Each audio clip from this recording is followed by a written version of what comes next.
Action Alliance presidential candidate Hamza al-Mustapha has said that he will end Nigeria's insurgency, banditry and kidnapping within 6 months if elected as president.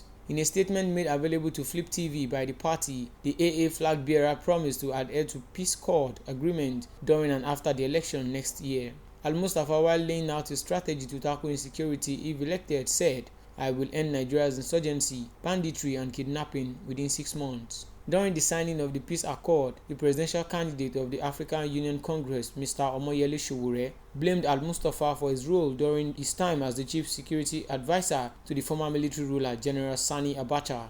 Reacting to Sowore's allegation, Al-Mustapha said he had no ill feelings about Sowore's opinion, adding that he would work with Sowore should Action Alliance win the election next year. He said, "Sowore is a younger brother. He bears his mind over his grudges with the past government and his expectation of me while we were in government that I didn't do. So that was right. He has every right to say so. I have respect for him. He is a young man and full of energy, and if tomorrow he becomes the president, definitely he has my support. On the other hand, if God Almighty grants us the permission to be, Sowore will come on board in rendering service to Nigeria." The Academic Staff Union of Universities on Tuesday knocked the Minister of Labour and Employment, Chris Ngige, over the federal government's decision to register rival groups, the Congress of University Academics and the National Association of Medical and Dental Academics, as trade unions.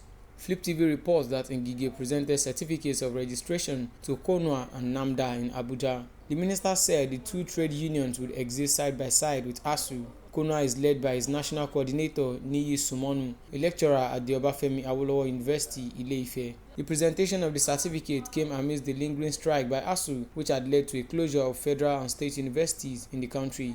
Ngige said the two unions were entitled to all rights and privileges existing in the university. He said, KONUA applied for registration in 2018 and cited irreconcilable differences as it does not believe in recurring strikes as the solution to every welfare agitation. It also accused the ASU executives of non-rendition of accounts of income and expenditures for years. The Ministry of Labour and Employment set up a committee to look into the merit of their application. The committee saw merit in the application and recommended approval for the registration of the association by the Registrar of Trade Unions in 2020. But for the advent of the COVID-19 pandemic and the recurring ASU strike, this would have been done. NAMDA, like other colleagues in KONUA, had applied for registration as medical teachers in the university system under various groups. Meanwhile, KONUA has described the registration as monumentally historic while recalling the hurdles faced since 2018 when KONUA applied for registration. In a statement after the registration, it described the development as a validation of the power of the human will.